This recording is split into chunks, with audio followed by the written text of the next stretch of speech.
Continuando, pessoal. Então, o que eu quero dizer com isso é que as literaturas, elas estão aí para nos nortear, tá? É uma maneira que eu tenho de expressar a minha interpretação sobre algum tipo ou sobre determinado tema, tá? Quando então você pega um livro em uma livraria, tá?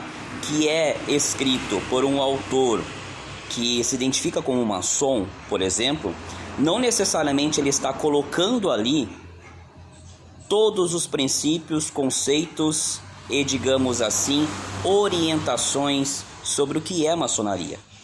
Mesmo porque ele, sendo um maçom, sabe que isso não pode ser colocado desta forma.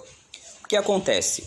Eu, como maçom, assim como os demais irmãos aqui do canal, quando pegamos qualquer tipo de literatura desse sentido, né, ou de atores que se denominam maçons, irmãos no caso, nós conseguimos ter uma interpretação sobre determinados temas diferente do que vocês que não são maçons vão conseguir captar. Então a gente lê uma frase, a gente lê ali determinada citação, que a gente consegue entender a profundidade daquele assunto. Por quê?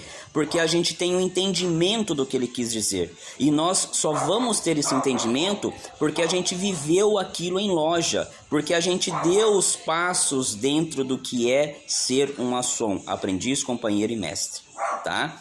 Porém, esse livro está lá, público, assim como eu tenho os meus, né? Um exemplo, vocês que me acompanham sabem, tá aí disponível para vocês o livro Entre Colunas, ensaio de uma iniciação. Neste livro eu coloco todo o sentimento, tudo o que eu vivenciei no dia da minha iniciação.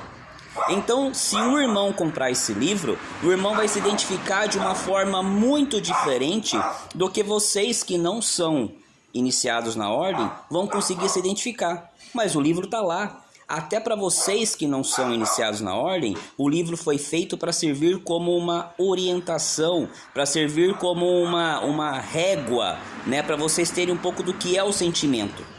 Quem é maçom vai ler o livro de uma forma diferente de quem não é, tá? Então é aí que fica a riqueza de detalhes. Tá bom? Então, não se pode dizer que, porque eu tenho 400 e tantos livros de maçonaria na minha prateleira, na minha estante, que eu entendo maçonaria, que eu sei o que é maçonaria.